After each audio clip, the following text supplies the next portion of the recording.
నమస్తే ఆస్ట్రో మార్గం ఛానల్కి స్వాగతం. నా పేరు Vijayalakshmi, Vedic and KP astrologer. ఈ వీడియోలో 2026 సంవత్సరం జూన్ 16 నుండి 30వ తేదీ వరకు గోచార అంచనాలు ఈ కుంభరాశి వారికి గోచార అంచనాలు తెలుసుకునే ముందు ఖగోళంలో ఈ మాసంలో 3 గ్రహాలు మార్పుల వల్ల కొంతపాటి వివిధ రకమైన మార్పులు చెందుతాయి, ఫలితాలు ఉంటాయి అనేది సూచిస్తుంది. అయితే జూన్ 2నే కర్కాటక రాశిలో ఆల్రెడీ ఉచ్చ స్థితిలో గురువు సంచరిస్తున్నాడు. దానికి తోడు 22 నుంచి బుధుడు జాయిన్ అవుతాడు. ఆల్రెడీ శుక్రుడు కూడా గురువుతోనే ఉన్నాడు. 16 నుండి ఇది అనమాట 3 కూడా కర్కాటక రాశిలో సంచారం చేస్తారు. చివరిలో 22న బుధుడు జాయిన్ అవుతాడు.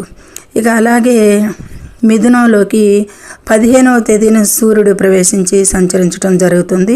కుంభరాశి వారికి మిథునం 5వ స్థానం అవుతుంది. 5లో సూర్య సంచారం జరుగుతుంది.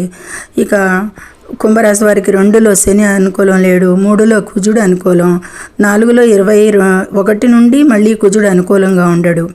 అయితే 6లో గురువు అంత అనుకూలం కాకపోయినా 6లో బుధుడు కూడా అనుకూలం కాదు, శుక్రుడు కూడా అనుకూలం కాదు అనేది చెప్పచ్చు. అలాగే కుంభరాశి వారికి 7లో కేతువు కూడా అనుకూలం లేదు. గ్రహానుకూలత చాలా చాలా తక్కువగా ఉంది. అయితే ఏ విధంగా వీరు ఎవరు కాపాడుతున్నారు, ఏ విధమైన మంచి ఫలితాలు ఉన్నాయి, ఏ విధమైన అశుభ ఫలితాలు చూద్దాం. కుంభరాశి వారికి అసలు ఆర్థికంగా చూస్తే పంచమ స్థానం కుంభరాశి వారికి ఆకస్మిక ధనలాభం ఉంటుంది, ఆర్థికంగా నిలదొక్కుంటారు అనేది సూచిస్తుంది. ఎందుకంటే 6లో గురువు సంచరిస్తున్నాడు. ఇక అంటే ధనస్థానాన్ని చూస్తాడు కుంభరాశి వారికి 9వ దృష్టితో. కాబట్టి ధనలాభాలకి ఉంటుంది, ఆర్థికంగా నిలదొక్కునే అవకాశాలు కల్పిస్తాడు గురువు. ఇక ఆరోగ్యపరంగా చిన్నపాటి అలసట మినహా ఆరోగ్యం బాగానే ఉంటుంది ఈ కుంభరాశి వారికి. ఉద్యోగంలో చూస్తే కనుక మీడియా వాళ్ళకి ఆఫీసుల్లో మీడియా రంగంలో వారికి ప్రశంసలు ఎక్కువగా దక్కుతాయి అనేది, నూతన ఉద్యోగ యత్నాలు కూడా ఫలిస్తాయి అనేది సూచించవచ్చు. వ్యాపార లాభాలు పెరుగుతాయి, సరికొత్త వ్యాపార ఆలోచనలు అమలు చేస్తారు. ఇక ఈ విధమైన వ్యాపారస్తులకి బాగుంది, ఉద్యోగస్తులకి మీడియాలో ఉన్న వారికి బాగుంది. కొత్త ఉద్యోగ ప్రయత్నాలు నిరుద్యోగులకి కూడా భాష ఇదిగానే కలిగిస్తుంది.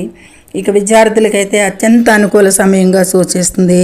సంతాన ప్రాప్తి లేదా సంతాన వృద్ధి యోగం కూడా కనిపిస్తుంది. సంతానం లేని వారికి ఈ పీరియడ్లో మంచి అనుకూలంగా ఉంది. ఇక కుటుంబంలో శుభకార్యాలు జరిగే సూచనలు ఉన్నాయి.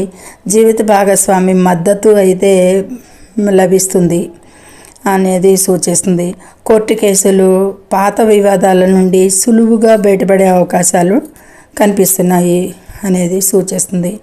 ప్రయాణాలు, విదేశీయానానికి సంబంధించి చదువులకి ఇతర దేశాలకు వెళ్ళాలని చదువుకునే విద్యార్థులకి వారికి చాలా అనుకూలంగా ఉంది. వారి ప్రాసెస్ మంచిగా అనుకూలంగా సాగుతుంది ఈ పీరియడ్లో.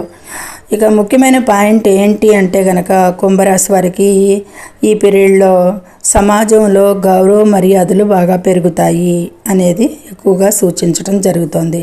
మిగతా అంతా కూడా చాలా బాగానే ఉంది. 3 అంతల పైనే మంచి ఫలితాలే కనిపిస్తున్నాయి. ఇక పరిహారంగా ప్రతి శనివారం శివాలయంలో దీపారాధన చేయడం మరియు పేదలకు అన్నదానం చేయడం కూడా ఇంకా మంచి ఫలితాలకి, ప్రతికూల ఫలితాలకి కూడా మంచిగా ఉంటుంది అనేది సూచించడం జరుగుతుంది. సర్వే జనం సుఖినో భవంతు. Please subscribe my channel, share and like it. Thank you very much.